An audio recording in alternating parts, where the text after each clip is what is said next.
So yon, good morning po sa ating lahat. Panibagong araw at panibagong vlog. For today's vlog, update lang po sa ating mga alagang kambing dito sa ating munting kulungan.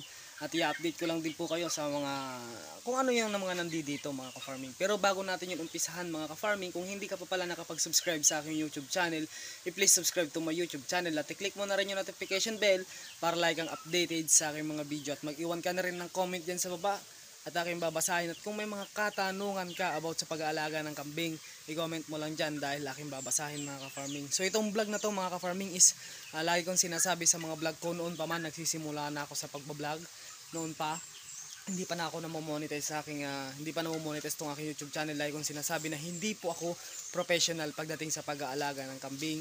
Base lamang po ito sa aking mga ginagawa sa aking mga alagang kambing. So itong vlog na to is sana'y makatulong ito sa inyo at syempre at sana'y matuwa din kayo mga ka-farming. So tara, umpisa na natin ang simpleng vlog.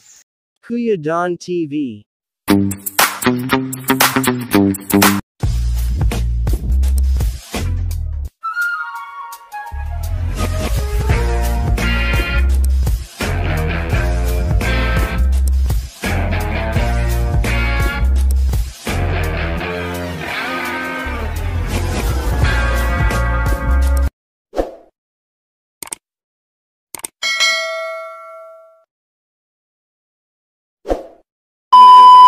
So yun mga ka-farming, good morning po sa ating lahat. Tulad po ng aking sinabi sa aking intro, ayan po, wala po sila dito ngayon. So lininis po natin dito. At yung mapapansin nyo, wala din po yung mga mag-iina ko rito na kambing. Mag-iina. Mapapansin nyo yung mga manok natin is nandiyan na ngayon. So talagang pre-range ko rin sila kasi nga dito kasi sila pumupunta mga ka-farming sa ilalim. Kaya i-pre-range ko sila, papakita ko sa inyo. Yan. So itong mga manok ko na to mga ka-farming is pre-range ko po talaga. Nang sa ganun naman ay makapunta sila dito sa ilalim kasi para hindi po pagbahayan ng, ayan o, katulad nung tumakas na. Para hindi pagbahayan ng mga anay kasi dito po sa baba ho rito. Dito po sa baba dito ay nagkakaroon po yan ng anay. Yan, nagkakaroon ng anay. So dahil meron tayong nakakawalang manok, laking tulong po yun mga ka-farming para manatili yung mga poste natin dito na matibay at walang mga anay mga ka-farming. Kaya kung mapapansin nyo yung mga poste ko ay wala po talagang anay. At dito lininis din na rin po natin. Ayan, tinambak natin dyan kasi pababa. Kasi nga po daanan po talaga to ng tubig. So yun po, dito po sa baba natin mga ka-farming, punta lang tayo dito sa baba natin. Papakita ko sa inyo kung nasa saan yung mag-iina na kambing natin.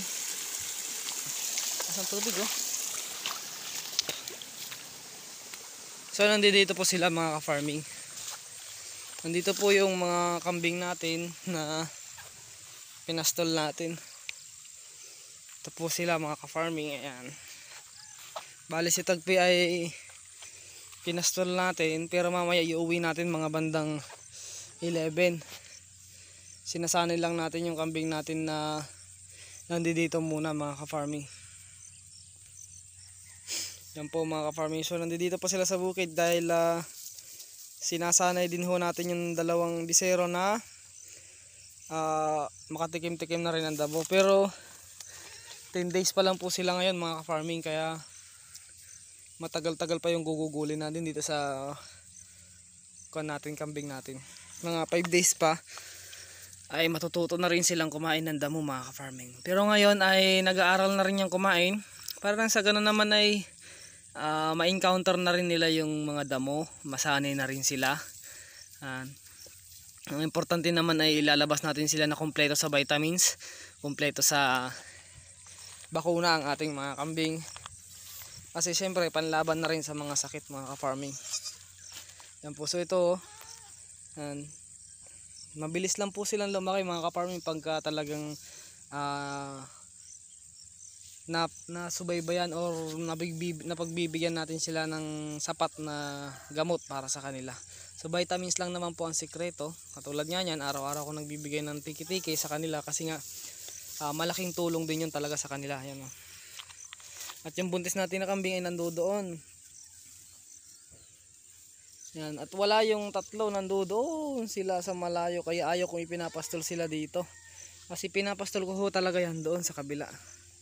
Doon. Kaya lang bakit ko nga ba talaga pinastol yun dito? Tawagin lang natin. Ma!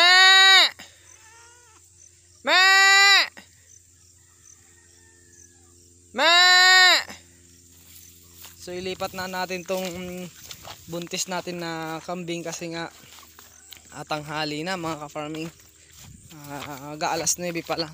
Pero mainit to kasi talaga ang panahon dito mga ka-farming, kaya kailangan ho talaga natin silang pastol, isilong para hindi mapano yung ating buntis. Ayan. Yun mga ka-farming, kung mapapansin nyo mainit na po dito. Alas 9 pa.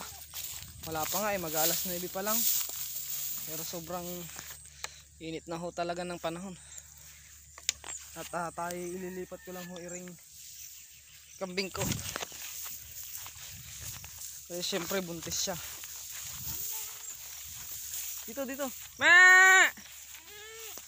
Ma! Tawagin natin yung kambing natin kung lalapit. Ma! Ma! Ma! Ma! Layo nila. Ma! May tanim pa humpalay dyan mga ka-farming. Yan o. Kaya ingat-ingat din sa pagpapastol. Ilalayo nga natin to. Ma! Dini. Yun lang ang nakakainis dito sa inahin na to kasi nagpapahila, hinihila mo, hinihila ka rin.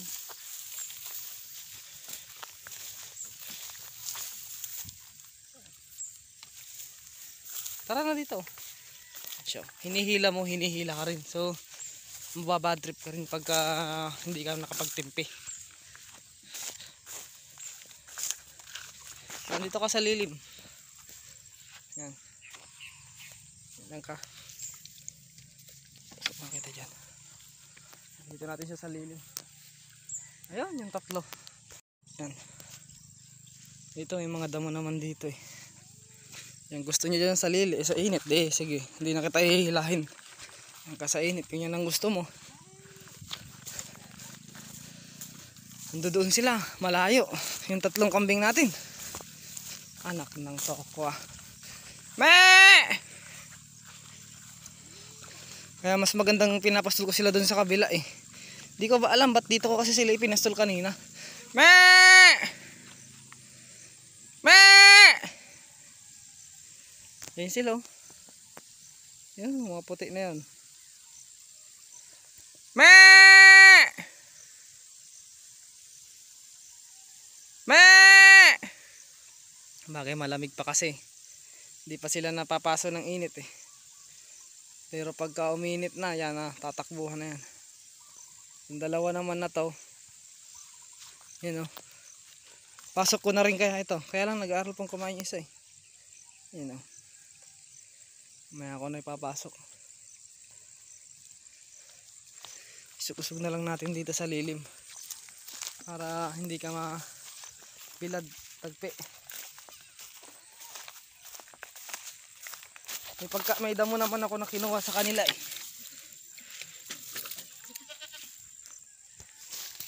Diyan ka.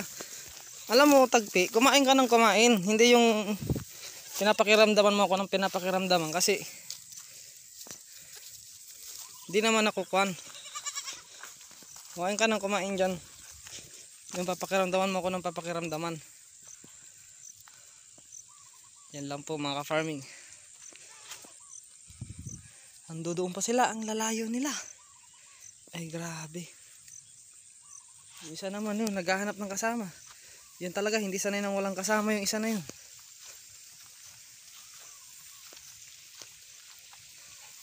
Yan, naghahanap ng kasama. Nandiyan ka na, tagpi. Yun o, marami naman damo dyan o, yun o. Yun o, may damo doon. Lakas na yung kambing natin o. Sige. Yan, yung damo na yan dyan, yan ang kainin mo.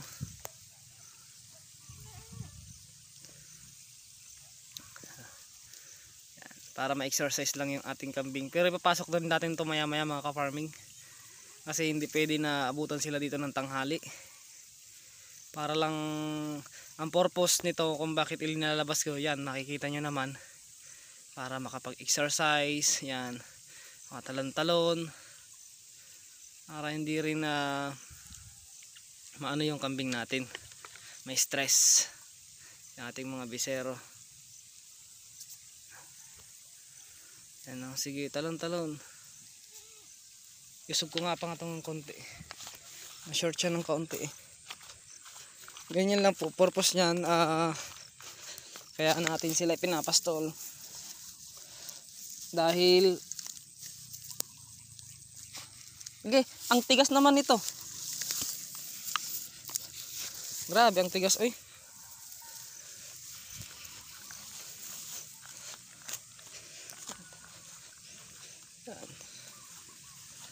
Okay, para maka-exercise.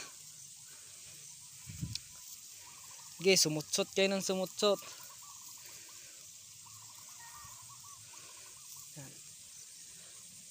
Ang kambing pagka maraming damo, hindi nila hilig kumain eh. Hilig nila maglakad-lakad eh.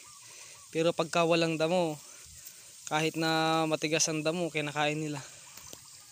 Ito naman, lupa ang kinakain oh. Okay, kapitan, magpalakas ka kapitan. Oh.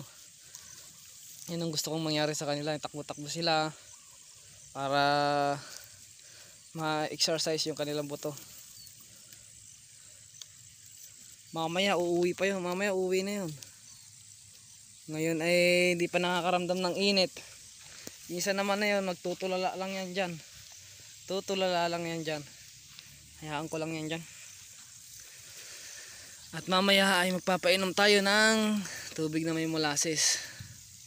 Siyempre. Tingnan mo si Tagpi.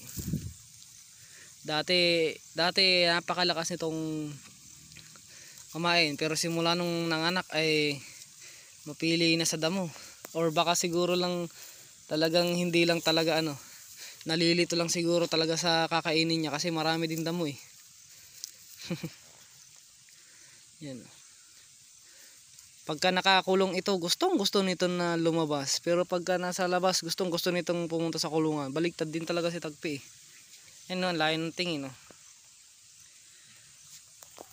So yun lang mga ka-farming, na-share ko na sa inyo yung ginagawa ko at yung ginawa ko dito sa mag-iinang kambing. Yan, pinastol nga natin sila. Para nang sa ganun naman ay maka-exercise din yung ating alagang kambing. So update lang muna tayo mga ka-farming. Update mga ka-farming. So hanggang dito na lang mga ka-farming.